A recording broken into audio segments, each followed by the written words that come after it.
తిరిగి BCN news కి స్వాగతం. విశాఖ ఫిషింగ్ హార్బర్ సమీపంలోని వెల్డింగ్ దుకాణంలో గ్యాస్ సిలిండర్ పేలిన దుర్ఘటనలో 3 ప్రాణాలు కోల్పోగా మరో 3 తీవ్రంగా గాయపడ్డారు. గాయపడిన వారికి మెరుగైన చికిత్స అందిస్తున్నామని కలెక్టర్ హరేంద్ర ప్రసాద్ చెప్పారు. కేజీహెచ్ కు వెళ్లి వైద్యులతో ఆయన మాట్లాడారు. విశాఖ దక్షిణ ఎమ్మెల్యే వంశీకృష్ణ శ్రీనివాస్ కూడా బాధితుల బంధువులను ఓదార్చారు. పులివెందుల ఒంటిమిట్టలో జరుగుతున్న జెడ్పీటీసీ ఉప ఎన్నికలు కట్టుదిట్ట భద్రత మధ్య నిర్వహిస్తున్నట్లు కడప జిల్లా ఎస్పీ ఈజీ అశోక్ కుమార్ తెలియజేశారు.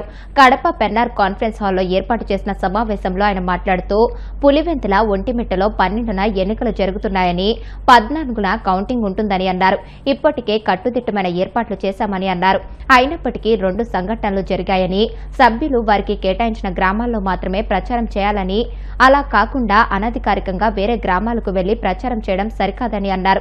వేల్పుల గ్రామంలో నాగేంద్ర అనే వ్యక్తి వైసీపీ నుంచి టీడీపీకి రావడం జరిగిందని, ఈ క్రమంలో ఎమ్మెల్సీ రమేష్ యాదవ్, వేల్పుల రామలింగారెడ్లు నాగేంద్ర ఇంటికి వెళ్లిన సందర్భంలో ఇరు వర్గాలు గొడవపడి ఒకరి మీద ఒకరు కేసులు పెట్టుకోవడం జరిగిందని అన్నారు.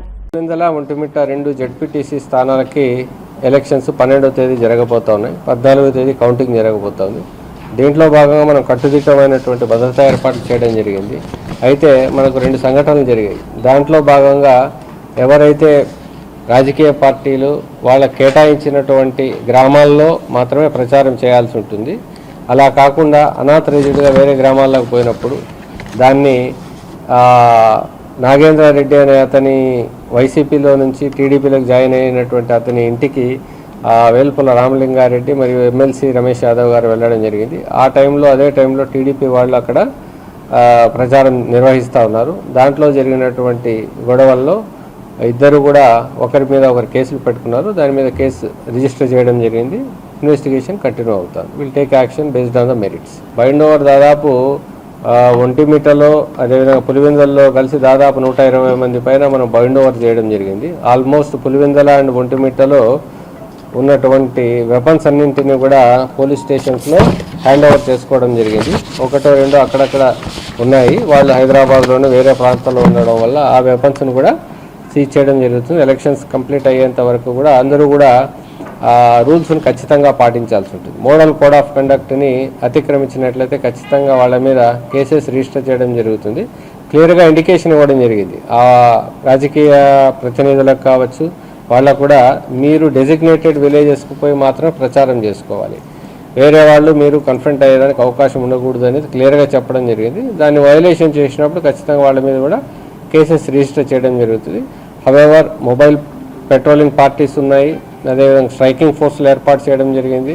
దాదాపు మనం 500 నుంచి 600 మందితో 12వ తేదీన బందోబస్తును కూడా ఏర్పాటు చేయబోతా ఉన్నాము. రిజర్వ్ ఫోర్స్ కూడా పెట్టుకున్నాము.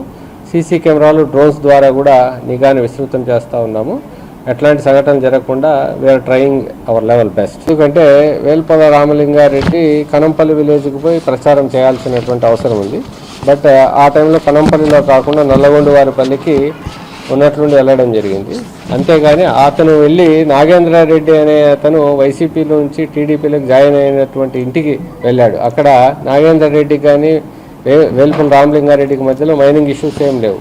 రీసెంట్గా టీడీపీలో నుంచి వైసీపీలో నుంచి టీడీపీలోకి జాయిన్ అయ్యాడు. అంతకుముందు టీడీపీలో ఉన్నాడు, మళ్ళీ వైసీపీలోకి వెళ్ళాడు. రీసెంట్గా వైసీపీలో నుంచి టీడీపీలోకి వెళ్ళాడు. అతని ఇంటికి ఇతను వెళ్ళడము, అదే టైంలో టీడీపీ వాళ్ళు అక్కడ ప్రచారం చేస్తూ ఉండడం, దీంట్లో భాగంగా జరిగినటువంటి స్కఫుల్లోనే ఈ గొడవ. తిరుమల గిరులను మంచు దుప్పటి కప్పేసింది. ఒక్కసారిగా వాతావరణం మారిపోయింది.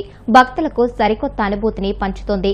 ఒక పక్క మంచు తెరలు, మరోవైపు మంచుతో కూడిన చిరుజల్లులు కురుస్తుండటంతో భక్తులు, ప్రకృతి ప్రేమికులు ఈ వాతావరణాన్ని ఆస్వాదిస్తున్నారు. చిన్నపిల్లలు, వృద్ధులు మాత్రం చల్లటి వాతావరణంతో కాస్త ఇబ్బంది పడుతున్నారు.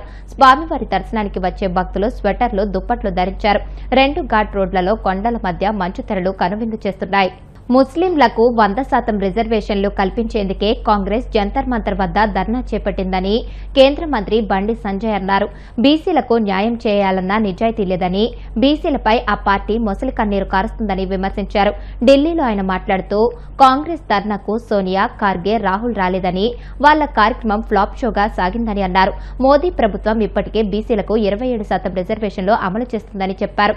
42% రిజర్వేషన్లలో ముస్లింలకు 10% కల్పిస్తే బీసీలకు అదనంగా వచ్చేది 5% మాత్రమేనని, పక్కా ప్లాన్ ప్రకారమే మెజారిటీ హిందువులను మైనార్టీలుగా చేసే కుట్ర జరుగుతుందని ఆరోపించారు. తాము మతపరమైన రిజర్వేషన్లకు విరుద్ధమని పేర్కొన్నారు.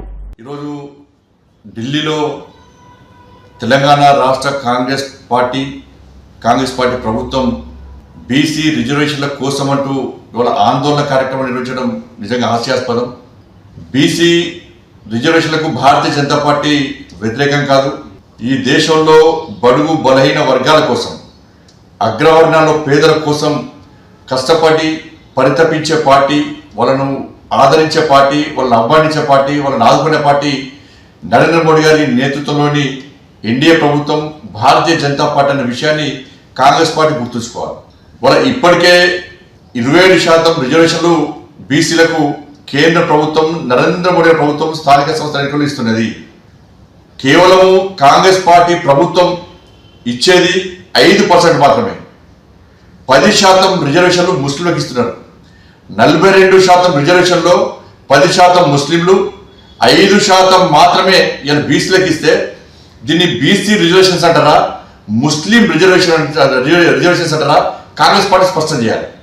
మీరు ఎన్నికల ముందు కామారెడ్డిలో జరిగిన బహిరంగ సభలో రాహుల్ గాంధీ గారి సమక్షంలో మీరు ప్రకటించిన బీసీ డిక్లరేషన్లో 10% ముస్లింలకు ఇస్తామని చెప్పి మీరు స్పష్టం చేసిర్రా? ఇవాళ మీరు ఇస్తానది BC reservations. Bharatiya Janata party పూర్తిగా మీకు మద్దతు ఇవ్వడానికి సిద్ధం ఉంది. ఎప్పుడంటే పూర్తి 42% బీసీలకే ఇవ్వాల్సిన బాధ్యత మీ ఉంది. కామారెడ్డిలో మీరు ఇచ్చింది బీసీ డిక్లరేషన్, ముస్లిం డిక్లరేషన్ కాదు. కానీ ఇవాళ మీరు అమలు చేయాలనుకుంటున్నది ముస్లిం డిక్లరేషన్ అమలు చేసే ప్రయత్నం చేస్తున్నారు. అందుకే మీ వెంట బీసీలు వస్తలేరు. తెలంగాణ రాష్ట్రంలో బీసీలు వాస్తవాలు గ్రహించారు. కాంగ్రెస్ పార్టీ కేవలం వాళ్ళు ఉద్ధరించేది ముస్లింలు తప్ప మా బీసీల గురించి కాంగ్రెస్ పార్టీ పట్టించుకునే ప్రయత్నం చేస్తలేదని చెప్పి ఈరోజు బీసీలు గ్రహించారు. కాబట్టి కాంగ్రెస్ పార్టీ వెంట బీసీలు వస్తారన్న విషయాన్ని కాంగ్రెస్ పార్టీ ఇప్పుడు కూడా గ్రహించకపోవడం నిజంగా మూర్ఖత్వం. ఇవాళ బీసీలకు మొదటి నుంచి కూడా 50 ఏళ్ల కాంగ్రెస్ పార్టీ పాలనలో ఏ రోజు ఒక బీసీని ప్రధానమంత్రి చేయలేదు. తెలంగాణ ఉమ్మడి ఆంధ్రప్రదేశ్లో కానీ, తెలంగాణ రాష్ట్రం ఏర్పడ్డాక కానీ ఏ ఒక్కరు కూడా ఇలా బీసీని ప్రధాన ముఖ్యమంత్రి చేసే సందర్భాలు లేవు. వాళ్ళ 27 మంది బీసీ ఎంపీలను మంత్రులు చేసిన ఘనత నరేంద్ర మోడీ గారి ప్రభుత్వాన్ని. వాళ్ళు అనేక మంది భారతీయ జనతా పార్టీ నాయకులకు, బీసీ నాయకులకు ఎంపీ టికెట్స్ ఘనత ఇలా భారతీయ జనతా పార్టీ. కాబట్టి కాంగ్రెస్ పార్టీ యొక్క ద్వంద్వ విధానాలను, ఈ మైనార్టీ సంతుష్టీకరణ విధానాలను వాళ్ళ తెలంగాణ సమాజం గ్రహిస్తున్నది, గుర్తిస్తున్నది.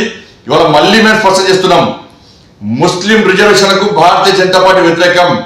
బాబాసాహెబ్ అంబేద్కర్ రాజ్యాంగానికి విరుద్ధంగా మతపరమైన రిజర్వేషన్ కాంగ్రెస్ పార్టీ తీసుకొచ్చే ప్రయత్నం చేస్తే తప్పకుండా దీన్ని అడ్డుకొని తిరుగుతాం. ఇవాళ కాంగ్రెస్ పార్టీ ఇవాళ తెలంగాణ రాష్ట్రం దేశానికి ఒక రోల్ మోడల్ అని చెప్తున్నది. ఇవాళ దేశ వ్యాప్తంగా కాంగ్రెస్ పార్టీని అడ్డుకునేటువంటి పరిస్థితి దేశంలో ఉత్పన్నం కాబోతున్నది. ఇది ముమ్మాటికి ముస్లిం రిజర్వేషన్ డిక్లరేషన్, బీసీ డిక్లరేషన్ కాదు. బీసీలకు 42% పూర్తి రిజర్వేషన్. వార్తలు ముగించే ముందు ముఖ్యాంశాలు మరొకసారి. మంగళగిరిలో ఘనంగా జాతీయ చేనేత దినోత్సవ వేడుకలు. ప్రతి చేనేత కుటుంబానికి ఏటా 25,000 నేతన్న భరోసా కింద సాయం అందిస్తామన్న సీఎం చంద్రబాబు.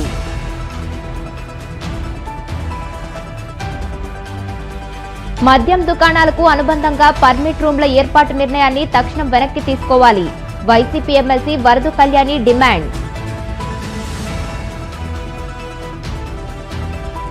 తాడేపల్లి వైసీపీ కేంద్ర కార్యాలయంలో ఘనంగా జాతీయ చేనేత దినోత్సవ వేడుకలు. ఎన్నికల్లో ఇచ్చిన ఏ హామీని కూటమి సర్కార్ అమలు చేయలేదని ఆగ్రహం. ముస్లింలకు 100% రిజర్వేషన్లు కల్పించేందుకే కాంగ్రెస్ జంతర్ మంతర్ వద్ద ధర్నా చేపట్టింది. విమర్శలు గుప్పించిన కేంద్ర మంత్రి బండి సంజయ్. ఈ వార్తలు ఇంతటితో సమాప్తం. మరిన్ని వార్తల కోసం BCN digital YouTube channel, Facebook page ని ఫాలో అవ్వండి. అప్డేటెడ్ వార్తల కోసం ప్లీజ్ సబ్స్క్రైబ్.